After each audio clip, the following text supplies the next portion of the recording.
Hi, today I'm going to talk about the possibility of getting properties that you'll buy and hold as a rental property and just some of the things to think about with rental properties. Hi everybody, this is Joe Jurek. It's a pleasure to be with you again, and today I'm going to talk about income properties. When people look at buying properties to hold and keep as income properties, often they look at two different things. One could be the monthly positive cash flow that's generated for the property. So what does that basically mean? If we have a property, say a single family house that might rent out for $1,000 per month, we're taking that revenue or income, that $1,000, and we're subtracting away any and all expenses that might be associated with that property, whether it be a mortgage, taxes, insurance, repairs, property manager, maybe advertising to get the place rented, anything and everything that goes along with that property, we should look at subtracting that on a monthly basis. So for sake of argument, say our expenses were $800 for that property that was generating $1,000 a month in monthly rental. 1,000 minus 800 is $200. $200 positive cash flow per month. If we multiply that by 12 months, that's $2,400 annually. So a lot of times how you want to look at this is on an annual basis and then a bi-month basis. And as you look at different properties, if your goal is to have a property that produces at least $200 per month, then don't make offers on properties that won't produce this $200 or more per month. Another strategy that people look at or benefit that they want is potential future appreciation. Now, nothing's guaranteed. Unfortunately, none of us have a crystal ball, but we know certain areas may appreciate better than other areas that we may choose to invest in. So as we're looking at potential future appreciation, this could be another benefit that we derive from having rental property. Unfortunately, we have to wait for some time in the future when we would sell the property to realize that benefit. What do I mean by that? Today we may buy a house and just pick a round number, say $100,000 for a house that's producing positive cash flow each and every month. In the future, could be 10, 15 years from now, we may decide to sell that particular property.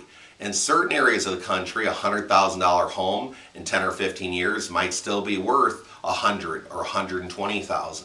There could be those parts of the country, however, if you bought a house today and bought it right at $100,000, maybe in 10 to 15 years it could be $150,000, $175,000. Could you even believe $200,000? So don't rule that out. When we look at potential benefit from income property, one, monthly cash flow, positive cash flow is a definite benefit, but two, appreciation or potential appreciation is another benefit you may not want to ignore.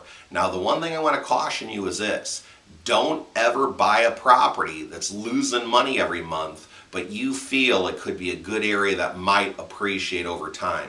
I've seen certain parts of the country where people have thought, well, I'm only going to go ahead and feed that property, $200-300 a month, but in 10 years it's going to appreciate by so much, I'm going to get all my money back. There are too many good deals out there today that go after a property that you have to feed every month. My friends in Florida often call that buying an alligator, something you got to feed every month. You want to definitely stay away from those, okay? Looking at your overall strategy, there are so many properties that will produce positive cash flow and may even have a very good likelihood of appreciating over time. Now, nothing's for certain, but like we said, look at past performance, look at future performance. There could be some potential there in certain areas if you're buying things right. An example I'd like to give you is this. Often I talk to builders all over the country, and they say to build a new property it could cost $120, $150, $170 per square foot to build a property today. I've been in certain parts of the country where properties are selling for $20, $30, $40, $50 a square foot. You can't even build the house for what the materials would cost, and all over the country there's homes selling for this right now. The other thing you want to look at doing, if you're going to buy and hold this property, you definitely need a good property manager.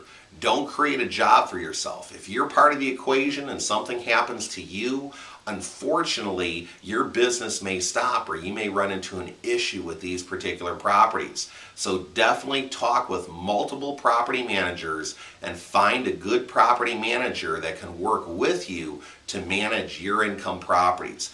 Just like changing the oil in our car, we might be able to do it to save money, but in the long run, aren't you worth more than the money you might save by having a property manager?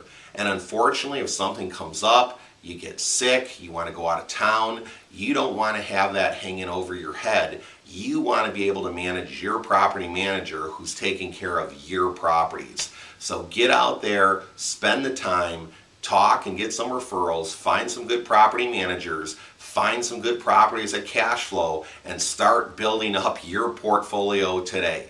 Well, until next time, I want to keep on telling you, reach for the stars and believe and achieve, and you will make your dreams come true. Take care. Have a great day. Bye-bye.